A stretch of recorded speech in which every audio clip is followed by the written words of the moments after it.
Um, Good morning, or should I say good afternoon, Clive. How are you doing? And where are you?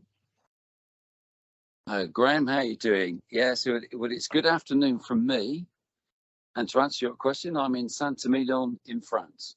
Um, and you can see with my backdrop, which is I shan't name the chateau, but that's their aging room in a close by Saint-Emilion chateau. Yeah, not so sunny this morning, but it's going to be bright sunshine this afternoon with temperatures around 28 degrees. So yeah, in a good place, Graham.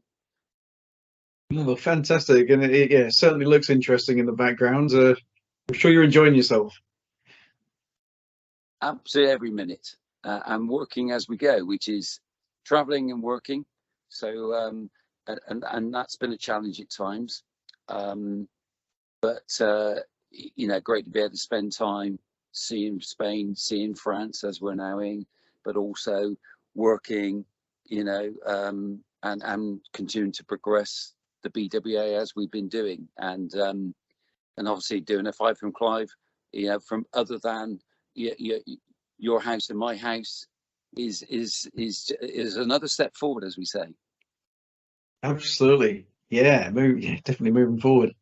All right. Well, yeah, it's five with Clive. We haven't done one of these for a while. So, hot topic that's been discussed recently on a number of webinars, and certainly with members is the topic of due diligence. And yeah, members have a lot of questions about it. It seems to be of concern as to what's required. So I thought we'd ask you, as the font of all knowledge, tell us a little bit more about due diligence and what people need to know. A great point, and as you say, a really hot topic at the moment, and under review by HMRC. As we know, we only had a webinar yesterday. I think it was, Graham. Would say 50 of our members joined to get an update from HMRC around the WOGA potential reorganisation restructuring, which is part of the wider HMRC modernisation programme. And due diligence is very much part of that centre and core of that, quite frankly. So it is a hot topic. Particularly if HMRC, it's uncertain as regards to whether the WOGA registration requirements or regulations, what they will look like at the end of the review. But one thing is for sure and for certain is that due diligence will be a focal point for HMRC. So it's absolutely imperative that our members address due diligence, understand due diligence, and put in place the appropriate measures to just not tick the box. And I said this on the call with HMRC the other day. What we don't want is members thinking, well, we've got to do this to tick an HMRC box. What they should be doing is undertaking due diligence because it's in their business's interest. If you view it as your own business requirement, checking and validating who you're engaging with, who you're wanting and wishing to do business with. Yeah, by doing that, you then effectively comply with the HMRC requirements of due diligence. So it's, traders and members need to look at this the other way around. It's not just an HMRC requirement. They shouldn't just view it as an HMRC requirement. They should look at it as it's their own business requirement. If they do that and then satisfy themselves, yes, we're happy to do business with this company, or we're not happy to do business with this company because they represent a risk, or we're not certain about where their products are coming from, who their customers are, where their products are going ultimately, then they comply with the requirements. So it's understand what I'm saying is that, just don't do this because you need to, or HMRC are telling you to do this because to be compliant with your appropriate or respect authorization, is do it because it's in the interest of your business to do it. And then you very much tick and comply with the HMRC requirements. And I think, as the members were supporting through the application process of whether that's a customs warehouse or an excise warehouse application, ensuring you have the appropriate due diligence processes in place to satisfy the application process is becoming more and more critical. But it needs to go beyond that, as I say. It needs to be a business critical process that you undertake on engaging with any customer and any supplier. And as we discussed with HMRC, what does good due diligence look like? I mean, we need guidance and support from HMRC around that. But for me, what that means is understanding, getting to know your customer, getting to know your supplier, but also understanding and getting complete visibility of their supply chains. That to me is what good due diligence is. So where are they buying their product? What products are they buying? Where are they buying them from? So who, if you're a buyer of alcohol, you know where that product's come from and who supplied it. And if you're a 3PL logistics provider, as a lot of our members are, then although that's not your supply chain, you are touching that supply chain, engaging in that supply chain. You want to make sure that that's a genuine supply chain, and therefore, you don't want your business dragged in to an illicit supply chain, and therefore potentially at risk of fines and penalties from HMRC because you didn't identify that when you onboarded that customer or supplier, if that makes sense. Yeah, absolutely. And I think that's the difference. I think our members need to look at this differently, not just about, well, it's a requirement HMRC are placing upon us. We want to place this on ourselves to ensure that our own businesses are protected. And we don't engage with people that we should not be or do not want to be engaging with.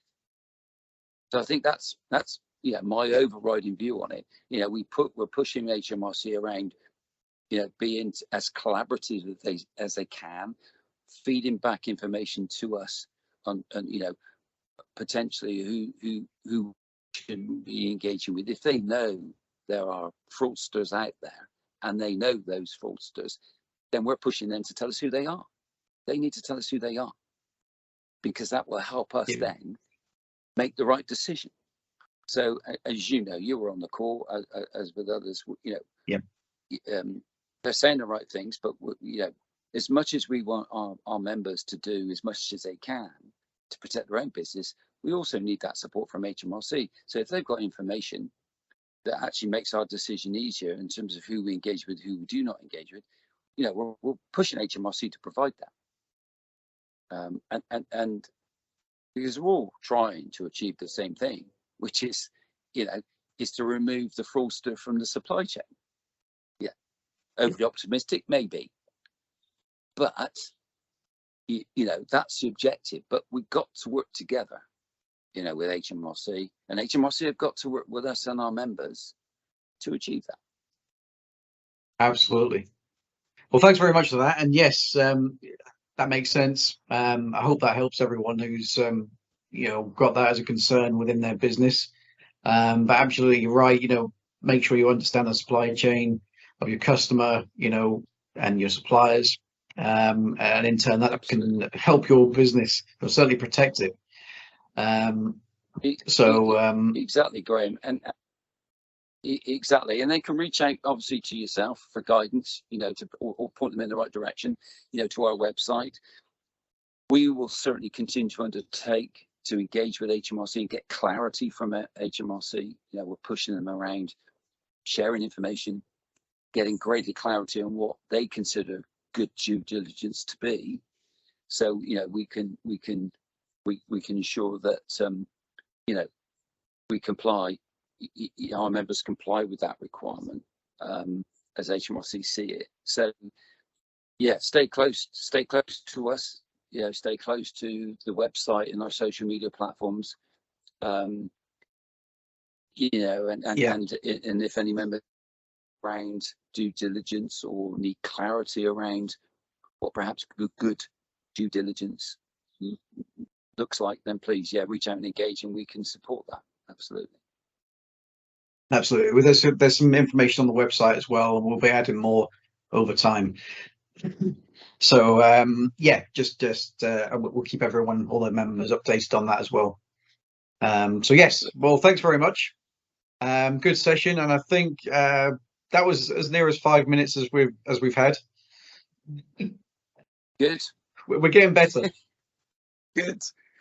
Good. Well, we could talk for many Excellent. hours. I mean, much longer on due diligence. But I think that's the key message I want to get across. Is that yes, there's this HMRC requirement, uncertainty around what HMRC actually want. But look, at the end of the day, you've got to protect your own business, which is that, and fundamentally be satisfied that it's a company or individuals that you want to and you're safe to do business with. Yeah. Yeah, and we're all chasing business. I get that, and all keen to secure a new business, but you really got to be seriously careful in terms of who you engage with within this arena, because there's organized crime.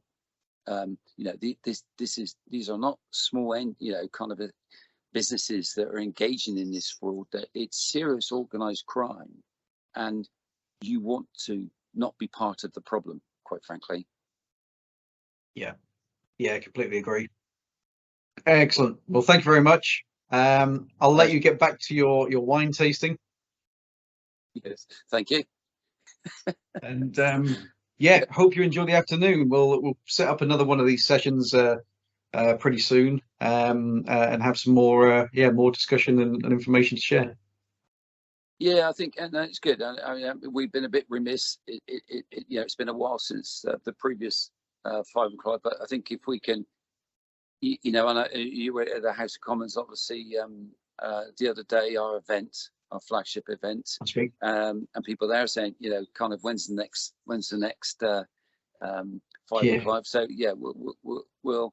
I mean, we enjoy putting them together. We're trying to make these informative and relevant as we can, and we'll look to do that going forward. Is make sure we do this on a more regular basis, because there's a lot coming at us, as we know, through the modernisation program that HMRC are undertaking. So, there's a lot potential change over the next few years that we need to stay close to, and our members need to stay close to through us.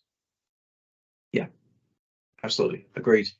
Okay, well, yeah, I'll post this shortly, and thanks very much, and yeah, enjoy your afternoon.